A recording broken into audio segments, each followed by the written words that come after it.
Y le damos gracias a nuestro Dios en este día domingo, después de haber alabado su nombre, después de darle gracias a Él. Vamos a escuchar su palabra en este día.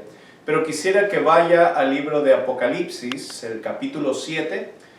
Vamos a ver desde el versículo 1, una lectura muy linda, hasta el versículo 17. Apocalipsis, capítulo 7, del 1 al 17. Acompáñame en esta lectura, dice así la palabra de Dios. Después de esto, vi a 4 ángeles en pie sobre los 4 ángulos de la tierra, que detenían los 4 vientos de la tierra, para que no soplase viento alguno sobre la tierra, ni sobre el mar, ni sobre ningún árbol. Vi también a otro ángel que subía de donde sale el sol, y tenía el sello del Dios vivo, y clamó a gran voz a los 4 ángeles, a quienes se les había dado el poder de hacer daño a la tierra y al mar, diciendo: no hagáis daño a la tierra, ni al mar, ni a los árboles, hasta que hayamos sellado en sus frentes los siervos de nuestro Dios. Y oí el número de los sellados, 144,000 sellados de todas las tribus de los hijos de Israel.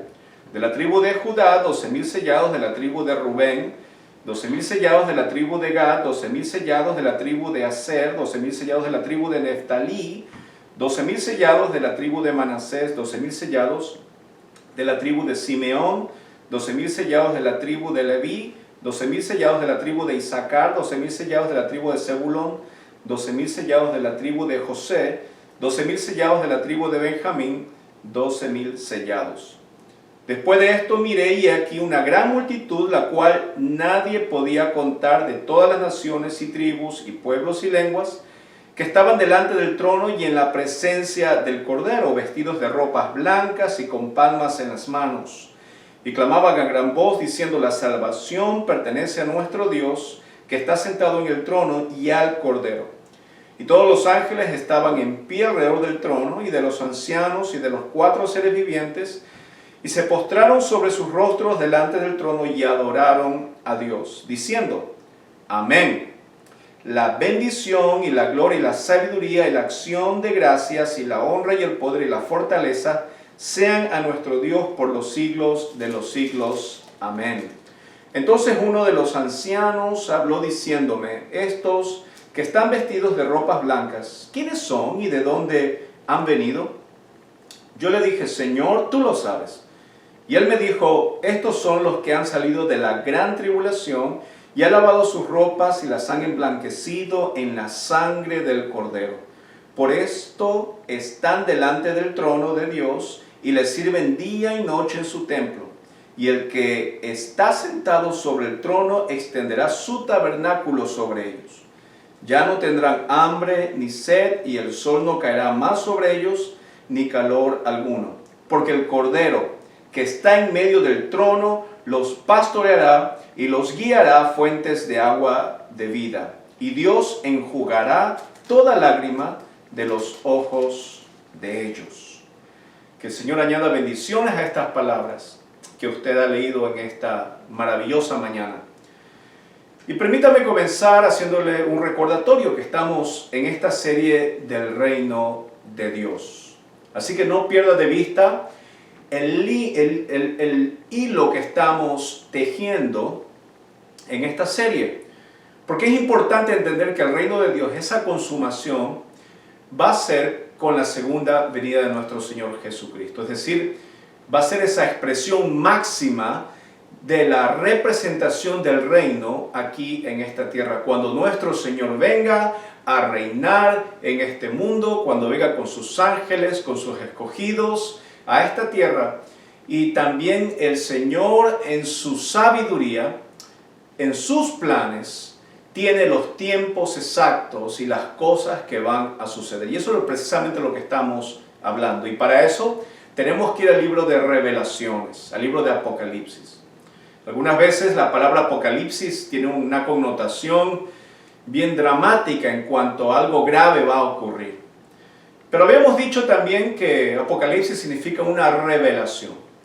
Y son bienaventurados aquellos que escuchan esta revelación y la entienden. Y es por eso que hemos querido hablar de los últimos tiempos.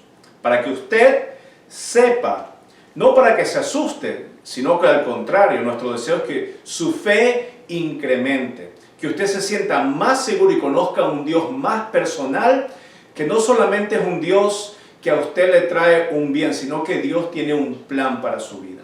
Dios tiene un propósito. Y si Él es nuestro Padre, Él sabe mejor qué es lo mejor para nosotros, para nuestras vidas. Y cuando estudiamos el libro de Apocalipsis, estábamos viendo hace 2 domingos atrás el capítulo 6 y empezamos a ver que hay un libro y que ese libro solamente el Señor Jesucristo lo podría abrir. Y Juan en esa visión está viendo que se van abriendo los sellos, que el Señor Jesús los está abriendo. Y habíamos quedado en el 6º sello, en el libro de Apocalipsis capítulo 6, donde se relata una maravillosa escena en la visión de Juan. Pero le quiero leer el versículo 17 del capítulo 6 que dice: porque el gran día de su ira ha llegado, ¿y quién podrá sostenerse en pie? Ese es el día de la ira del Cordero está hablando. El juicio de Dios va a venir sobre esta humanidad y va a caer sobre cada persona, sobre cada elemento, y esos juicios son de quien Juan está hablando y se hace esa pregunta: ¿y quién podrá sostenerse en pie? ¿Quién podrá hacerle frente a los juicios que se vienen ordenados por el Señor? Así que cuando comenzamos el capítulo 7, versículo 1, nos encontramos como con un paréntesis, porque aquí viene el 6º sello que estamos hablando, pero falta el 7º. Y es algo curioso que cuando está hablando de los sellos hay un paréntesis. Y también si usted va más adelante en el libro de Apocalipsis, cuando se está hablando de las trompetas, y cuando se llega a la 6ª trompeta, hay un paréntesis antes de llegar a la 7ª. Y cuando se está hablando de las copas más adelante, hay también un paréntesis en la 6ª copa. Y es que usted va a ver que cuando hay ese paréntesis, es un paréntesis para explicarnos a nosotros la gracia y el amor de Dios. Pero déjeme comenzar leyendo nuevamente el versículo 1. Dice: después de esto está Juan hablando. De esto vi a 4 ángeles en pie sobre los 4 ángulos de la tierra, que detenían los 4 vientos de la tierra, para que no soplase viento alguno sobre la tierra, ni sobre el mar, ni sobre ningún árbol.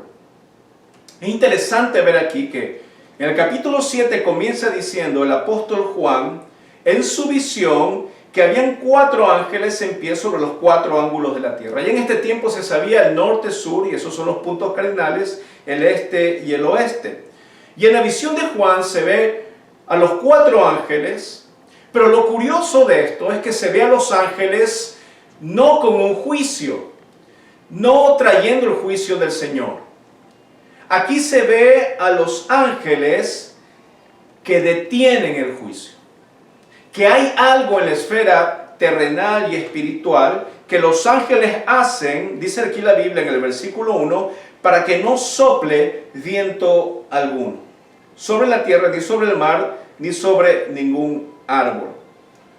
Interesante aquí, ¿no es cierto?, que Dios en su misericordia, y yo lo creo así, detiene juicios que hay sobre nosotros. Y aquí se nota que está deteniendo el viento para que no haga daño.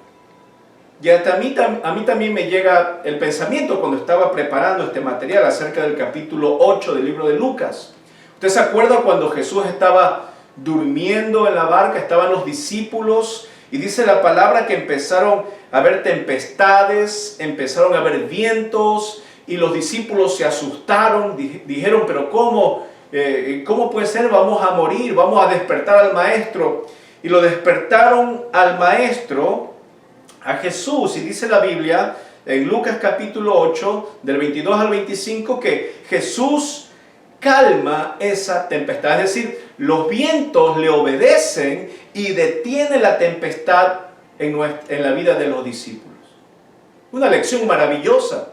Significa que Dios detiene cosas. Yo recuerdo un día que estaba manejando, iba para la iglesia, iba contento y alegre, y me paré en un semáforo y yo vi que estaba en rojo, paré y esperé a que cambie en verde.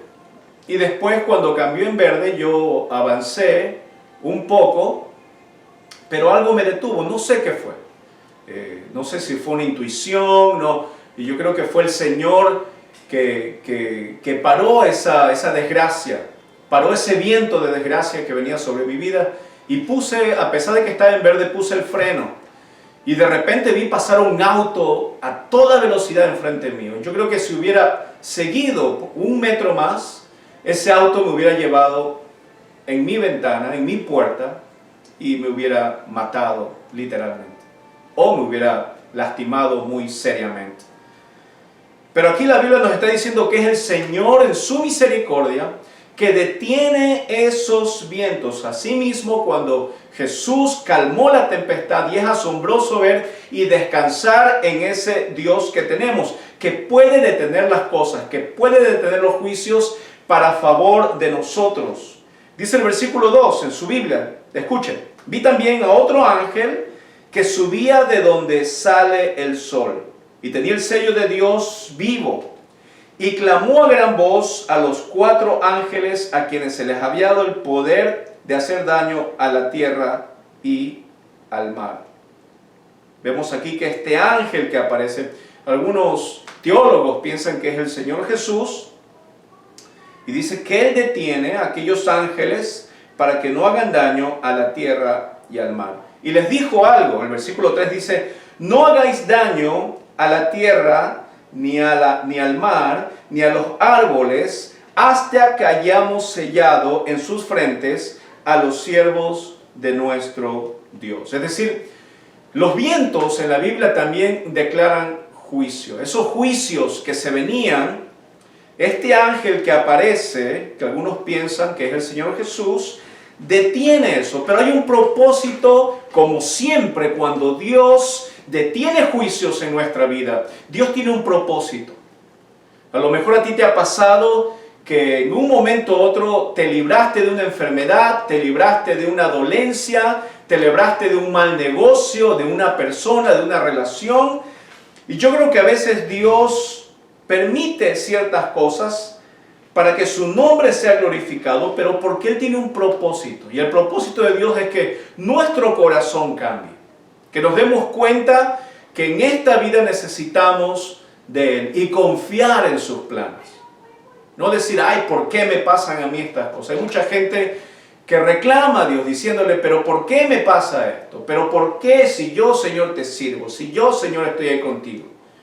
Y esas personas no se dan cuenta que están criticando los planes de Dios.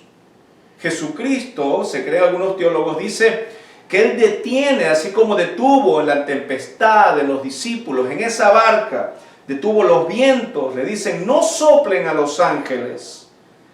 ¿Por qué? Dice la Biblia aquí: hasta que hayamos sellado en sus frentes a los siervos de nuestro Dios. Y aquí está hablando de un sello. Ya explicamos que el libro que desenrolla el Cordero, que está viendo Juan, está lleno de sellos. Y habíamos dicho que el sello denota en el antiguo tiempo, denota propiedad, denota algo importante que pertenece a alguien. Y se acuerdan que los gobernantes, los magistrados, los reyes tenían anillos donde ponían en cera para sellar eso. Bueno, esa misma palabra se está usando aquí cuando se dice que esa tempestad se acalma, esos vientos en los 4 puntos sostenidos por los ángeles no van a dañar hasta, el propósito de Dios es que según lo que Él haya determinado, las personas van a ser selladas en sus frentes a los siervos del Señor. Y el sello, la Biblia está hablando de pertenencia.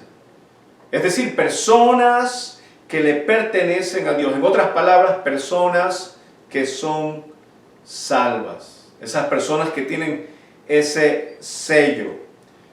Vea conmigo en Ezequiel, si tiene su Biblia ahí, en el Antiguo Testamento, en el libro de Ezequiel, vamos a ir al capítulo 9, versículo 4, donde está hablando de este juicio también, y donde Dios está hablando de estas tempestades y tribulaciones.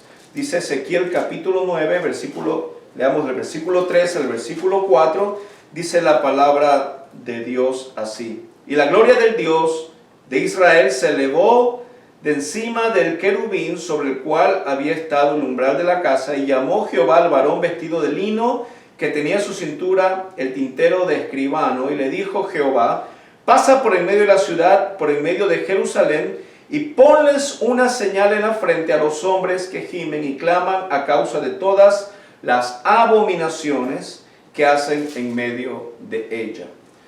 El Señor nos está diciendo que hay un sello.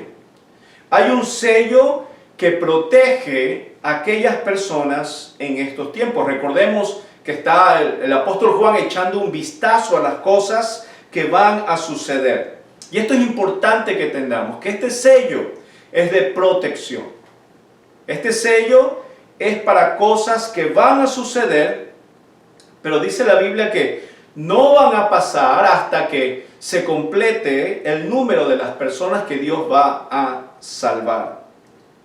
Y dice también Apocalipsis, por ejemplo, capítulo 14, versículo 1, si tiene su Biblia ahí. Dice la Biblia: después miré, y aquí el Cordero estaba en pie sobre el monte de Sión, y con él 144,000 que tenían el nombre de él y del de su padre escrito en la frente. Vemos otra vez este sello ahora con un número que lo vamos a ver ahora relacionado, que es 144,000, donde Dios ha sellado a estas personas. Pero ese no es el único sello que se relata en la Biblia. Hay un sello que usted y yo tenemos. Un sello que nos ha sido dado en el momento que hemos rendido nuestra vida a nuestro Señor. Venga conmigo a Efesios capítulo 1, y yo le quiero leer una promesa, algo hermoso que tiene el Señor para su vida en este momento. Efesios capítulo 1, dice el versículo 14, el versículo 13 al 14, dice así: en él también vosotros, habiendo oído la palabra de verdad, el evangelio de vuestra salvación, y habiendo creído en él, fuisteis sellados con el Espíritu Santo de la promesa. ¿Escuchó, mi amigo? ¿Escuchó, mi amiga? El momento que usted escuche el evangelio y rinde su corazón ante el Señor Jesús, dice la Biblia aquí que ha sido sellado con el Espíritu Santo de la promesa. Y eso es algo importante de notar cuando estamos hablando en el libro de Apocalipsis, porque es eso que el Señor, el propósito del Señor de salvar a aquellos que Él ha escogido. Y nos está relatando aquí en el libro de Efesios un pasaje hermoso donde dice que hemos sido sellados con el Espíritu Santo de la promesa. Eso lleva algo importante. ¿Se acuerda usted que los ángeles están sosteniendo los 4 vientos que vienen de los 4 puntos cardinales? Bueno, el Señor te sella, pero el Señor en ese sello te garantiza.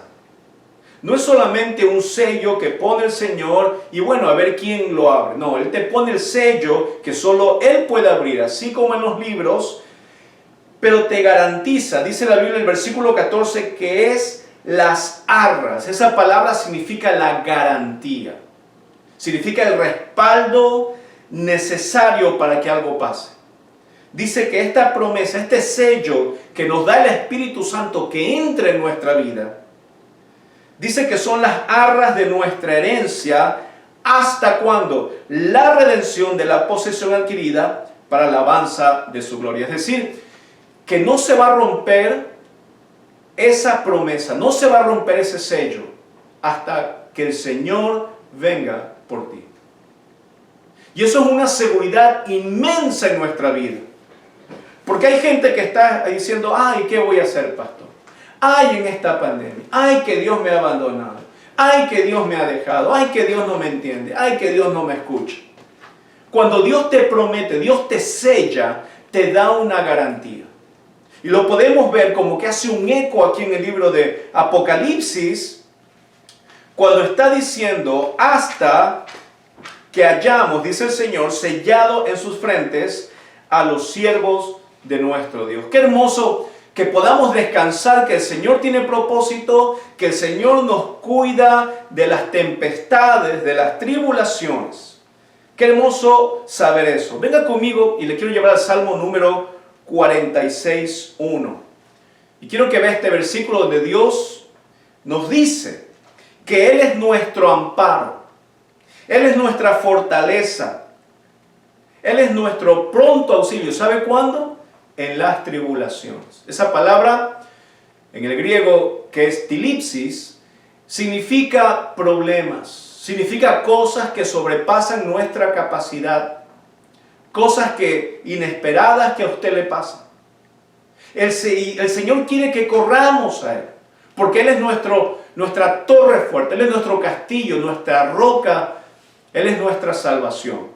Él es nuestro amparo, dice este versículo, y nuestra fortaleza, precisamente cuando no podemos hacer uso de nuestra fuerza. Llega el Señor, detiene los vientos de tu vida y te permite a ti experimentar la seguridad de que tú eres su hijo y que Él como Padre te protege, te cuida y te guarda. Ahora, el Señor no solamente a nosotros nos promete eso, pero el Señor hace esta promesa al pueblo escogido. Dice más adelante, el versículo 4 dice: y oí el número de los sellados, 144,000 sellados de todas las tribus de los hijos de Israel. Versículo 5, de la tribu de Judá, 12,000 sellados. Ya hemos visto la tribu de Aser, de Simeón, de Gad, de Leví, de Isaacar, de Zebulón, de Benjamín y de José. Es decir, estos son los hijos de Jacob, que Dios le cambió el nombre y le puso Israel. Y Dios le dio promesa a través de Jacob al pueblo judío. Dios no se ha olvidado de su pueblo. Dios no se ha olvidado de las promesas que nos hace. Dios no se olvidó de su pueblo en Egipto, cuando el pueblo clamó, cuando estaba siendo esclavo, cuando estaba viviendo en condiciones que no eran humanas. Dios los rescató, levantó un líder para que rescatara a su pueblo. Dios no se ha olvidado de ti. Hermano, el sufrimiento es parte de nuestras vivencias como cristianos. Las tribulaciones, los problemas, las necesidades van a venir a nuestra vida, pero tenemos que entender que Dios te ha librado de calamidades, a lo mejor que tú no sepas, pero que en su maravilloso plan Dios te ha librado de muchas cosas. Pero no significa que no suframos. El sufrimiento es parte de este mundo, es parte de la caída del hombre desde el principio de Génesis 3, cuando el hombre cayó en pecado y fue destituido, y dice la Biblia después que todos estamos destituidos de la gloria de Dios, pero tenemos la seguridad que nos podemos reconciliar con el Señor a través de su Hijo amado Jesucristo. Ahora, estas 12 tribus, está diciendo el Señor, aquí nos está hablando la palabra de Dios, que hay un número y que son 12 tribus. Esas 12 tribus son los hijos de Jacob, de Israel. Y vemos que son 12,000 de cada tribu. Ahora, hay muchos teólogos que empiezan a debatir acerca, y hay muchas interpretaciones de esta cantidad, de estos sellados. Y hemos visto que nosotros somos sellados por el Espíritu Santo. Pero esta gente va a ser sellada especialmente y van a ser libradas en estos tiempos de tribulaciones.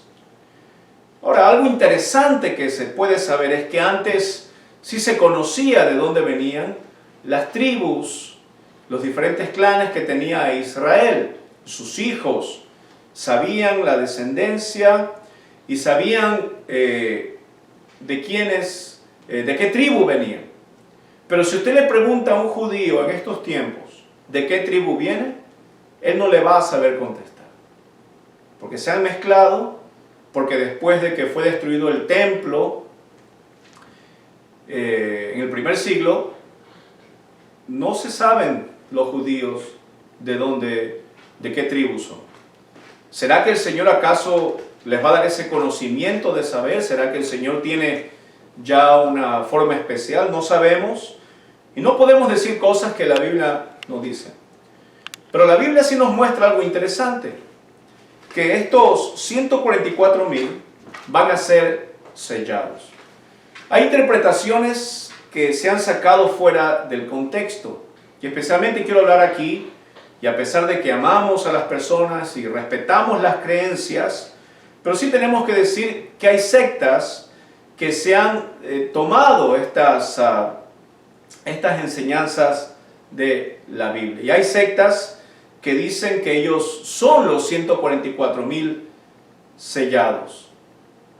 Hay sectas que van de puerta en puerta diciendo y hablando, ¿no es cierto?, de este reino, que son 90% verdad y 10% te empiezan a meter cosas que la Biblia no dice y cosas que la Biblia no son verdades que están en ellas. Y queremos aclarar que no es que solamente hay 144,000 personas que son salvas, como algunas sectas dicen, sino que está hablando de un número y Dios está recordándonos acerca de la promesa que le ha hecho a su pueblo. Que esta gente, a pesar de vivir tanto tiempo en estos tiempos que no se sabe de qué tribu son, Dios ha prometido ese sello a su pueblo. Y no es el único lugar donde Dios promete ese sello. Dios ha librado a su pueblo Israel de muchas cosas. El sello, por ejemplo, que puso en Noé, esa protección, esa seguridad. Salvó a su familia. Él los salvó, Él retuvo esos vientos de desastre. Le hizo hacer a Noé un arca donde él y su familia se pudieran salvar.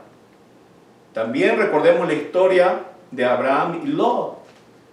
Este sobrino de Abraham que vivía en esa ciudad donde había el pecado estaba pero abundando. Y Dios le pidió que tenga misericordia al Señor porque esos vientos que venían de juicio sobre ese lugar iban a ser terribles.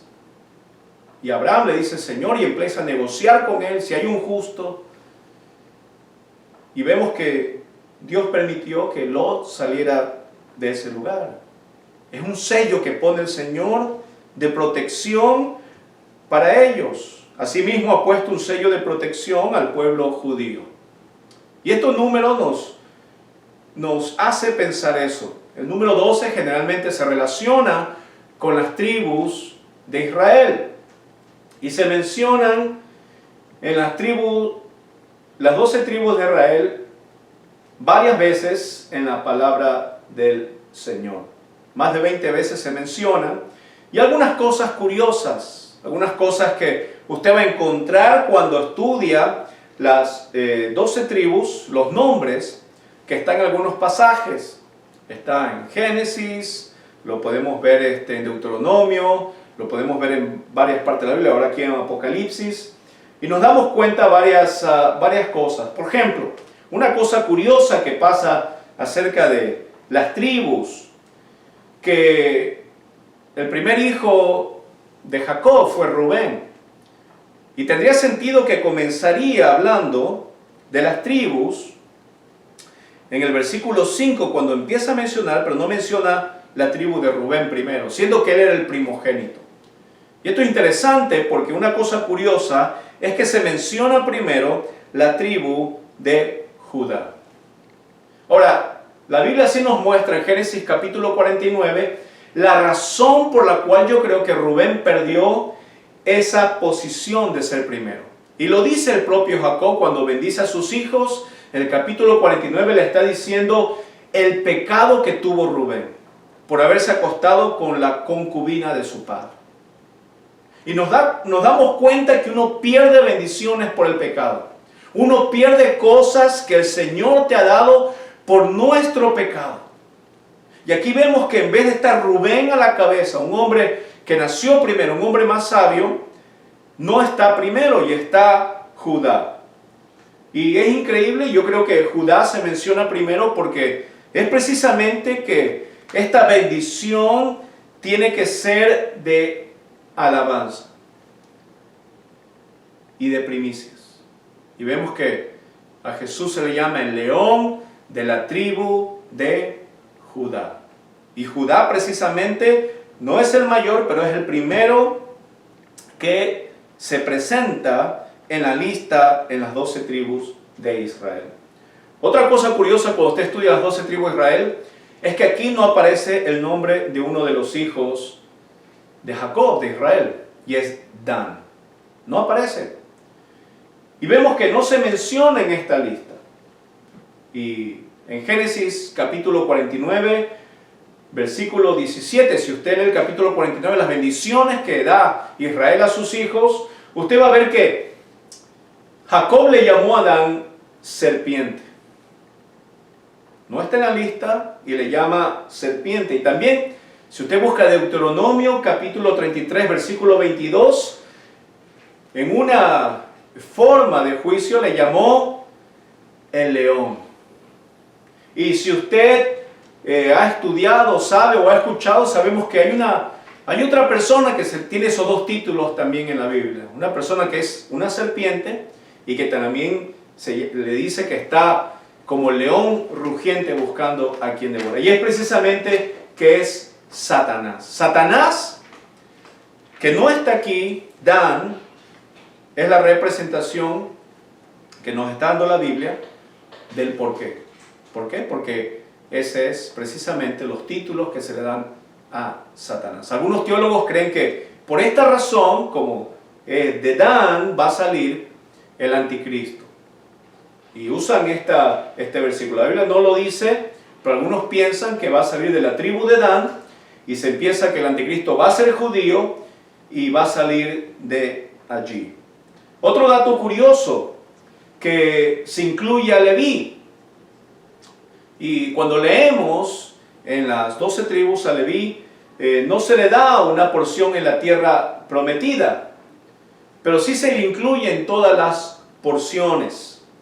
Se lo omiten en todas las demás listas, y es interesante que en esta única lista se le incluye a Leví. Yo creo que precisamente porque las personas van a alabar al Señor, porque necesitamos tener en esta lista que el Señor ha prometido a su pueblo tener ese estilo de adoración.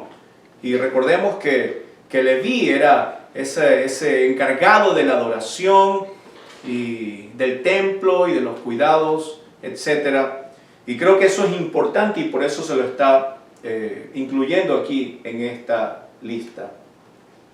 Otra cosa interesante es que se omite a Efraín y es reemplazado por José.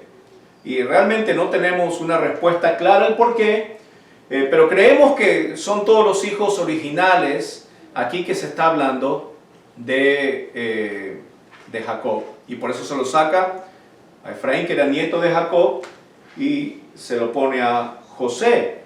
Pero José no está en la lista, pero aparece aquí José.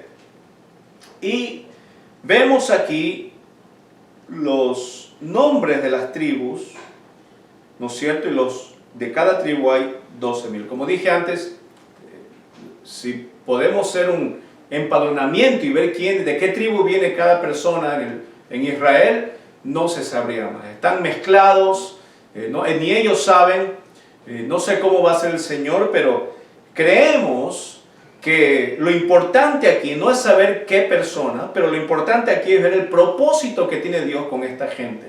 Es decir, esta gente va a ser sellada. Y también menciona a estas mismas personas más adelante, como vimos en Apocalipsis 14, donde se les da labores y se les dice un propósito específico a estas personas.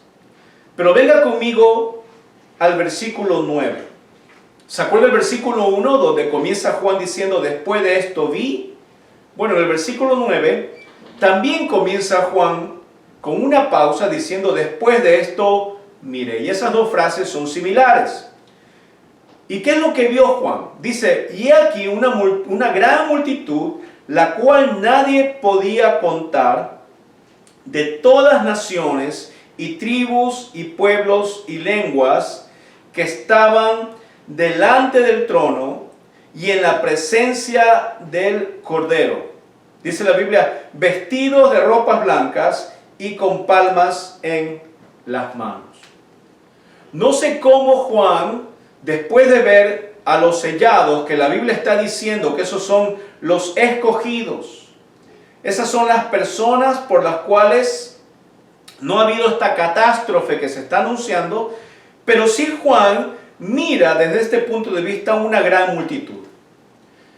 Algunos teólogos piensan que esa gran multitud son gentiles convertidos y hacen diferencia de los judíos, de los 144,000 que aparece de los versículos del 5 al 8.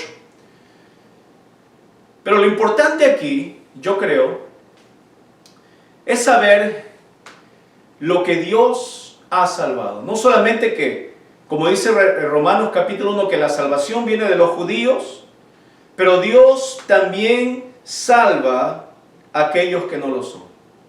Dios nos ha dado la bendición de saber que cualquier persona que venga a Él no le rechaza. Jesucristo no te va a rechazar por tu color. Jesucristo no te va a rechazar porque eres más bajo o más alto, o porque eres de tal país, o porque eres de tal lugar, o porque lo que hiciste o lo dejaste de hacer. Jesucristo no te rechaza. Y vemos aquí una prueba yacente. Cuando el apóstol Juan mira y hay una gran multitud, no son pocos, no son 144,000 solamente, como algunas sectas dicen, sino que ve una gran multitud que nadie podía contar. Y recordamos la bendición que le dio el Señor a Abraham y le dijo, mira las estrellas del cielo, si las puedes contar, así va a ser tu descendencia. Y nosotros hemos venido a ser en la fe, por la fe, hijos del Señor. Y vemos que así como nadie puede contar, va a ser las personas de todas naciones y tribus y pueblos y lenguas que estaban delante del trono y en la presencia del Cordero. La mejor evidencia que no hay racismo, que está mal llamado racismo, porque la raza solo hay una, la raza humana, pero mal llamado racismo, la evidencia más clara y donde podemos estar más seguros que va a haber diversidad, como en estos tiempos se están planteando, es en la presencia del Cordero. Porque de todo pueblo, de toda la nación, de toda tribu, de toda lengua, no hay más diversidad que eso. Así que si usted es una persona que está buscando diversidad, mejor vaya a la Biblia. Porque ahí hay una diversidad enorme. Ahora, eso tiene un propósito. Y eso ha tenido una razón de ser. El propósito es que Dios los ha salvado. Pero la pregunta es, ¿cómo? Y dice aquí la Biblia, dice que estaban en la presencia del Cordero y nos dice algo interesante. Dice que estaban vestidos de ropas blancas y con palmas en las manos. Vamos a hablar un poquito acerca de, si usted se acuerda, la entrada triunfal de Jesucristo antes de ser crucificado. Entró a Jerusalén y dice la Biblia que estaban gentes que ponían palmas en el camino, tenían palmas en sus manos. Y la palma es una señal de triunfo, una señal de que entraba alguien triunfante. Pero recordamos también que ese triunfo costó y tuvo un precio de sangre. Esas palmas de señal de victoria fueron la victoria en la cruz del Calvario. Era una anunciación de que en la cruz del Calvario el Señor derrotaba la muerte y nos daba vida eterna a nosotros. Pero aquí no termina, sino que nos dice también, y esto es lo segundo, las vestiduras de ropas blancas. Es interesante que el Señor nos viste así. Ahora, yo le quiero llevar un pasaje a una iglesia que Dios le habló. Venga conmigo a Apocalipsis 3, a la iglesia de Sardis, una página antes o dos de donde usted está. Y dice en el capítulo 3 del libro de Apocalipsis, en el versículo 4, donde le habla a una iglesia le dice el Señor que sea vigilante, que haga las cosas bien, que no ha hallado perfectas las obras que está haciendo esta iglesia, y le dice algo interesante en el versículo 4, pero tienes unas pocas personas, escuchen, en Sardis, que no han manchado sus vestiduras y andarán conmigo en vestiduras blancas porque son dignas. Es decir, la Biblia nos está hablando de la santidad. Yo no me imagino llegar a la presencia del Señor en este estado. Yo no sé cómo estés tú. Yo no sé si te levantaste esta mañana y con sinceridad le dijiste, Señor, te he fallado, perdóname. Y cada mañana tenemos que hacer, cada mañana tenemos que agarrar nuestra cruz, negarnos a nosotros mismos y seguir nuestro camino al Calvario, a recordar el sacrificio que Dios ha hecho, para que nosotros tengamos vida nueva, para entender que ya, si vivimos en este mundo, no somos de este mundo. Tenemos una mirada espiritual a las cosas, que ponemos los ojos en las cosas de arriba, no en las de la tierra, que vivimos en santidad. Pero algún día el Señor nos va a vestir con estas ropas blancas. Algún día seremos dignos cuando estemos ante su presencia. Y estaremos con esas palmas en las manos, como está diciendo aquí el versículo 9. Y no solamente eso, pero aquí vemos una adoración celestial. Y dice la palabra de Dios que lo que estaremos haciendo, dice, clamando a gran voz, diciendo, la salvación pertenece a nuestro Dios. Y eso es algo que hay que entender. El Señor te va a poner esas ropas blancas, pero el Señor te tiene que encontrar digno de esa vestidura. Yo recuerdo cuando me casé con mi esposa. Fue difícil porque algunas cosas en las bodas hay que prepararlas y eso toma tiempo, toma esfuerzo y es un estrés y muchas cosas más, etcétera, para el gran día que viene. Y lo principal son dos cosas o tres cosas que podemos ver: el lugar, la torta y el vestido de la novia. Ahora, el vestido tiene que ser algo apropiado. Y hay mucho para todos gustos, y hay para toda edad, para todo cuerpo, ¿no es cierto? Pero realmente tú tienes que buscar un vestido de novia, una mujer que se va a casar, tiene que ser perfecto, le tiene que entrar justo. No sé si usted se ha probado el vestido de novia y ahora, después de 15, 20 años de casado, no sé si le entre, o tengo que usar un aceite especial para que le entre. Pero le quiero decir que cuando usted a lo mejor estuvo midiéndose ese vestido de boda, tenía que ser el vestido de boda a su medida, perfecto. Tenía que ser digno para el propósito que usted tenía en ese día de su boda. Asimismo, el Señor nos está diciendo que esas vestiduras blancas Él nos la da y que a Él le pertenece. Es decir, nosotros no podemos vivir en santidad apartados de Dios. No puedes decir tú, bueno, voy a vivir una vida como a mí me da la gana, pero voy a estar bien con Dios. Hay muchas personas que lo dicen. Hay mucha gente que yo le llamo y le digo, ¿cómo está, hermano? No lo he visto por la iglesia. No, yo estoy bien, pastor, estoy bien con Dios. Pero vemos que no puedes estar bien con Dios. Porque si estuvieras bien con Dios, estuvieras bien con la iglesia. ¿Por qué? Porque precisamente es la novia que Dios tiene preparado para su hijo. Entonces no puedes romper esa relación. Hay gente que dice, no, yo no necesito la iglesia. Mientras que yo esté bien con Dios, yo estoy bien. Es un pensamiento lindo, pero no es bíblico. No puedes separar las dos cosas. No puedes decir que estás bien sin dejar de reunirte, de congregarte. Dice la Biblia en Hebreos que no te dejes de congregar como algunos tienen por costumbre. ¿Cuánto más cuando ves los últimos tiempos? Cuando ves que aquel día del Señor se acerca. Necesitas entender que no puedes apartarte. Segundo, que la salvación le pertenece a nuestro Dios. Y eso nos tiene que poner en humildad a nosotros. No podemos nosotros criticar a una persona o decirle a ella, esta persona se vaya al infierno. No podemos decir eso. Y la Biblia nos recalca cada vez que el único que tiene el poder de saber quién tiene la salvación o no es el Señor.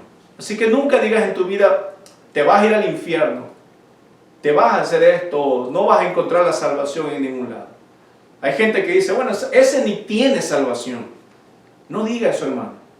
Eso le pertenece a Dios.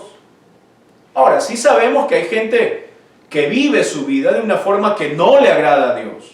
Y la Biblia nos dice, por su fruto los vamos a conocer. Eso sí, podemos ver la vida desordenada, la vida desastrosa, la vida de pecado que tienen algunas personas, de mentira, de rebeldía, de cobardía, etc. Pero la Biblia nos deja clara, y aquí está diciendo que la salvación le pertenece a nuestro Dios que está sentado en el trono y al Cordero. Nadie más. Usted no se tiene que meter en un área que no le pertenece. Y dice el versículo 11, y todos los ángeles estaban en pie alrededor del trono y de los ancianos y de los 4 seres vivientes, que se repite aquí, porque ese es el centro de adoración de Dios. Y estamos nosotros incluidos en esa manifestación de adoración hacia el Señor. Y dice que estos 4 seres vivientes estaban ahí y se postraron sobre sus rostros delante del trono y adoraron a Dios. Diciendo, versículo 12, ¿qué es lo que decían? Amén. La bendición y la gloria y la sabiduría y la acción de gracias y la honra y el poder y la fuerza sean a nuestro Dios por los siglos de los siglos. Amén. Y todas estas cosas que está mencionando en este pasaje son cosas que nosotros llevamos en nuestra vida. Llevamos la bendición de Dios, llevamos la gloria del Señor, llevamos la sabiduría, llevamos la acción de gracia, la honra y el poder y la fortaleza que nos da el Señor. Y todas estas cosas nosotros vamos delante del Señor a postrarnos y a darle gracias a Él. Dice la Biblia, por los siglos de los siglos, es decir, para siempre. Hermano, usted no va a vivir, si usted ha aceptado al Señor en su vida, usted no va a vivir hasta el 2022, hasta el 2023 o hasta el 2100. Usted va a vivir eternamente, dice la palabra del Señor. Escuche lo que dice el versículo 3. Entonces, uno de los ancianos habló diciéndome, estos, está hablando de toda esa multitud, algunos teólogos piensan incluidos los 144,000, estos que están vestidos de ropas blancas, ¿quiénes son y de dónde han venido? La pregunta de Juan, la pregunta de él es válida. Está diciendo, bueno, ¿y quiénes son estos? ¿Quiénes son estas personas? ¿Quiénes son estas gentes que están ahí en la adoración delante del Señor? Recordemos que es una mirada hacia los eventos que van a ocurrir. Y entonces uno de los ancianos hizo esa pregunta y dice Juan, yo le dije, Señor, tú lo sabes. Y él me dijo, estos son los que han salido de la gran tribulación y han lavado sus ropas y las han emblanquecido en la sangre del Cordero. Esta palabra tribulación es la palabra tilipsis en el griego, que significa momentos de angustia, problemas, extremos de angustias. Pero aquí está utilizando otra palabra griega que es mega, tilipsis. Y esas dos palabras combinadas nos da una connotación que va a haber una tribulación, como dice la Biblia, como no la ha habido ni la habrá. Nosotros estamos viviendo en el tiempo de principio de dolores. Pero hermano, va a haber tribulación. Y va a haber una gran tribulación. Ahora, lo que yo rescato de todo esto, y lo que me encanta ver del propósito de Dios en la palabra aquí en el libro de Apocalipsis, es ver la misericordia de Dios. ¿Podrá la gente salvarse en los días de Noé? Se salvaron. ¿Podría la gente salvarse en los tiempos de Jesucristo? Se salvaron. ¿Podrá la gente salvarse en estos tiempos que estamos viviendo de principios de dolores, se están salvando. ¿Podrá la gente salvarse en los tiempos de tribulación? La Biblia dice que se salvarán.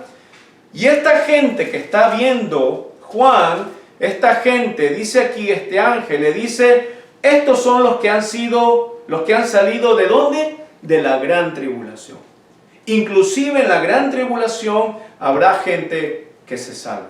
Es decir, no hay ningún problema, ni pequeño ni grande, donde Dios no esté actuando en nuestras vidas. A lo mejor tú perdiste un familiar en este día. Y a lo mejor digas, mi mundo se derrumba. Pero déjame decirte algo, no pierdas la esperanza. Porque Dios tiene misericordia y Él tiene la salvación, aunque tú pienses que esa persona no la recibió. Dios puede enviar ángeles, Dios puede enviar mensajeros con la palabra de Dios. A lo mejor alguien habló en el hospital, a lo mejor alguien habló en algún lugar antes de que esa persona falleciera. Y la Biblia dice que la salvación le pertenece a Dios y la esperanza que nosotros como cristianos tenemos es que el Señor es misericordioso, que el Señor, sus misericordias son nuevas, dice la Biblia, cada mañana, y que Él puede en la tribulación, en los principios de dolor, en la gran tribulación, en cualquier problema que tú te encuentres, Él puede salvarte. Amén. Gloria a Dios, porque Dios es grande. Pero dice la Biblia algo importante. Esas personas que Dios ha salvado han emblanquecido sus ropas. Esas ropas, como está explicando el vestido de boda, tuvo un precio. Sí, yo recuerdo, nos costó muchísimo a mi esposa y a mí el vestido de novia. Hay gente que paga millones, literalmente, por los vestidos. Bueno, el precio que tuvo ponerte esas ropas blancas ante la presencia de Dios fue un precio de sangre. El evangelista Juan el Bautista nos recuerda eso cuando él decía que vendría el Cordero que quita el pecado del mundo. Nos recordaba el sacrificio precisamente de ese Cordero, de Jesucristo, que fue crucificado, un inocente, para morir por ti y por mí. Nos muestra el sacrificio que tuvo nuestro Señor por nosotros. Nosotros no merecíamos lo que Él hizo. Y Jesucristo no merecía esa paga, porque la paga del pecado es la muerte. Pero dice también la Biblia que la dádiva de Dios es vida eterna en Cristo Jesús. El sacrificio de Cristo Jesús sirvió para que tú te pongas esas ropas blancas ante la presencia de Dios, porque se han emblanquecido. Esas ropas eran sucias, pero Dios las ha emblanquecido. ¿Cómo? Con su sangre, con la sangre del Cordero, con el sacrificio de su Hijo, el sacrificio máximo que hizo Jesús, para que tú en este día puedas decir, yo soy y le pertenezco al Señor, yo soy un hijo de Dios y le pertenezco a Él. ¿Cómo nosotros podemos venir? Y es lo que mucha gente se pregunta. ¿Podemos venir ante un Dios que es santo, 3 veces santo, que Él no puede ver el pecado? Él no puedes acercarte, Moisés iba con su rostro tapado y no podía verlo, persona que lo veía moría, gente que llevaba solamente el arca del pacto moría al tocarla. Esa era la santidad de Dios y nos muestra la gravedad de jugar con la santidad de Dios en nuestra vida. Pero escucha, Dios ha mandado a su Hijo para mediante su sacrificio, así como está sucio, acercarte a Él. Hay un grupo mexicano que se llama Miel San Marco y me encanta escuchar una de las conciertos que tienen ellos. Y uno de los testimonios que cuenta, ¿no es cierto?, es el papá de uno de los chicos de este grupo, que son hermanos. Y el papá cuenta el testimonio. Y el papá cuenta cómo su hijo llegaba borracho. su hijo llegaba a la casa un desastre, alejado de Dios, siendo que creció con el cristiano, con el papá que era pastor, y qué vergüenza también a veces, ¿no? Que los hijos fallen, pero Dios tiene misericordia para nuestros hijos, especialmente para los líderes de la iglesia, aquellos que están encargados de la obra que Dios les ha dado. Escuchen, Dios tiene misericordia. Y en el testimonio de este hombre está hablando de que su hijo llegaba y que él se acordaba mucho de la historia del hijo pródigo, que llegó harapiento, que llegó a comer con los cerdos, que llegó sucio, así, y el padre lo besó. Y eso, hermano, nos enseña bastante cómo uno puede venir y alcanzar misericordia. Tú no necesitas, como algunos dicen, voy a la iglesia cuando ya deje de pecar, voy a bautizarme cuando ya deje de pecar. Y la idea es todo lo contrario. La idea es que vengas sucio como tú estás, enlodado, comiendo con los cerdos como tú estás, ante la presencia de Dios. Porque ahí es Dios cuando hace ese milagro. Dios no está llamando a justos, Dios está llamando a pecadores. Y la iglesia tiene que ser ese ente que reciba a esos pecadores y que les muestre la misericordia de Dios para sus vidas. No porque las cosas van a salir mejor, sino porque tenemos un Dios con planes. No porque no vas a sufrir, sino porque el sufrimiento va a ser momentáneo y necesario. Hay gente que piensa que ya ser cristiano es parar de sufrir. Y hasta hay una secta que se llama Para de Sufrir.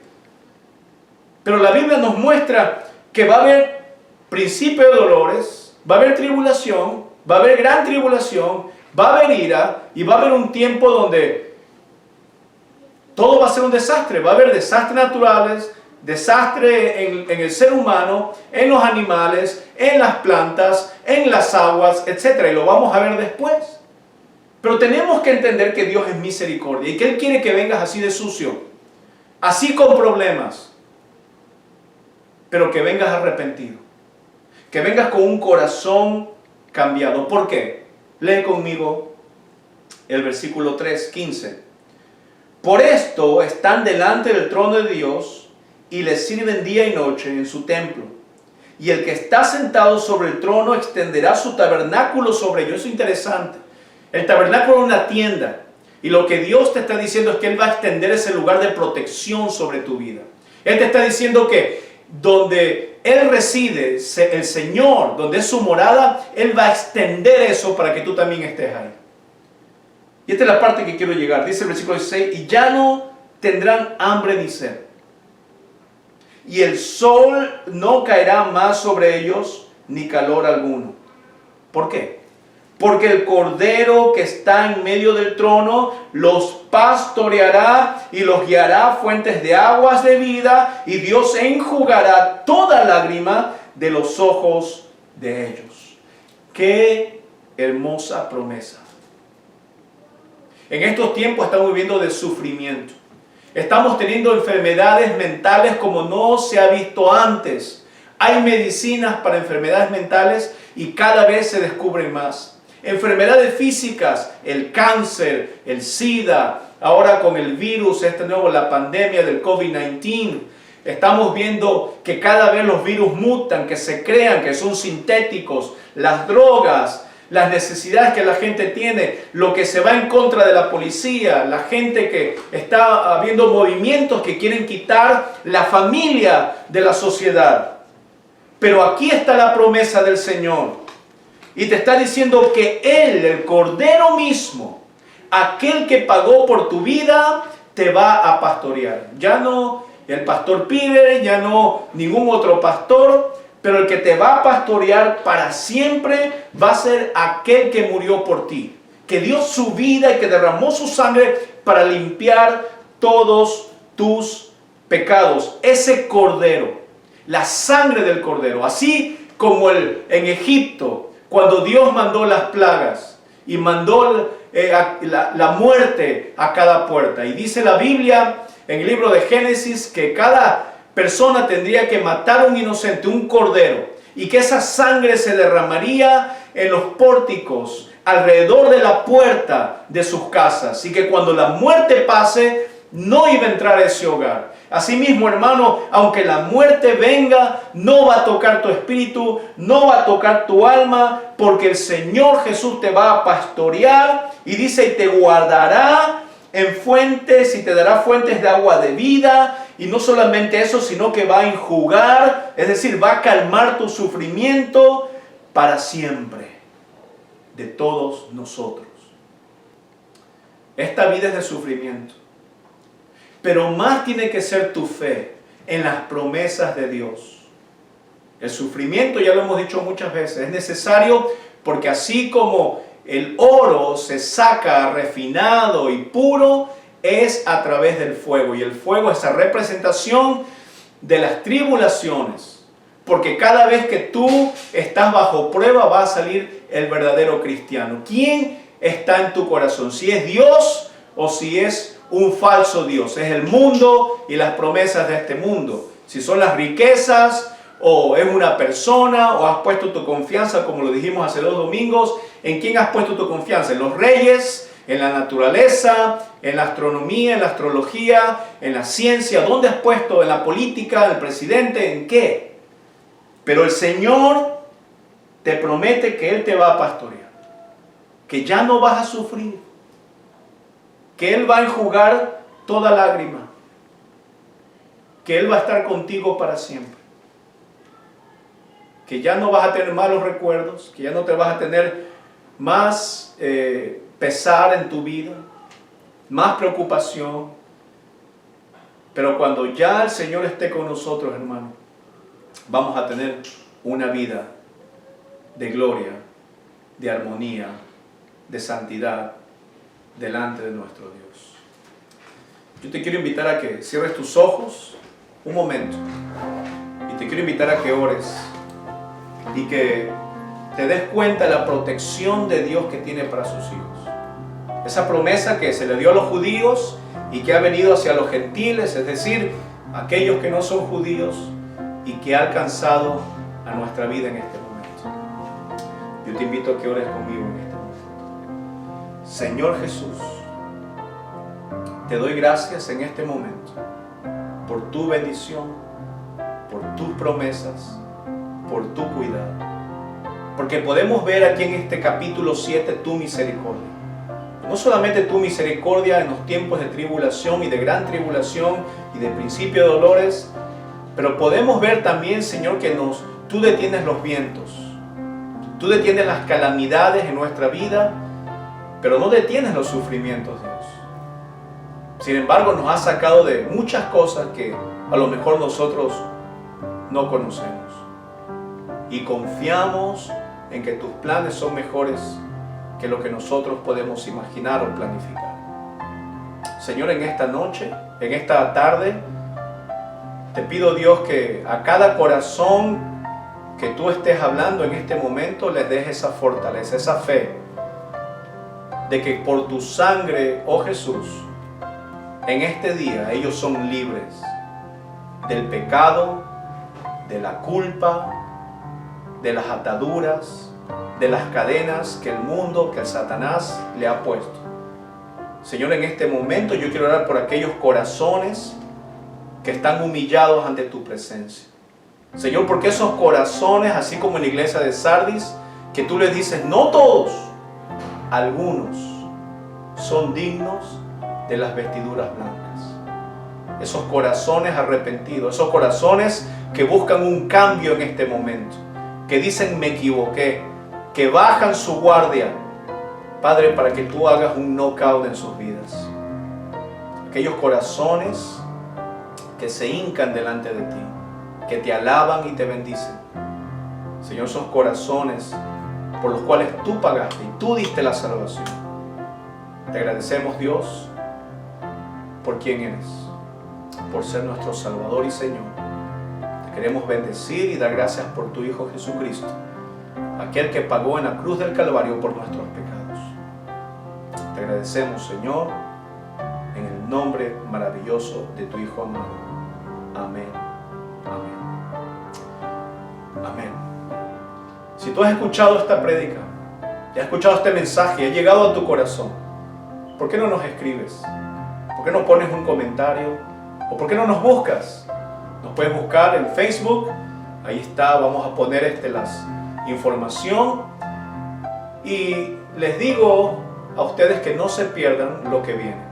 Es algo muy interesante, muy bueno, tenemos muchas cosas lindas para sus hijos y para sus familias. Compartan este video, llévenlo a aquellos que necesitan, a familias que están buscando esa protección y esa esperanza en sus vidas.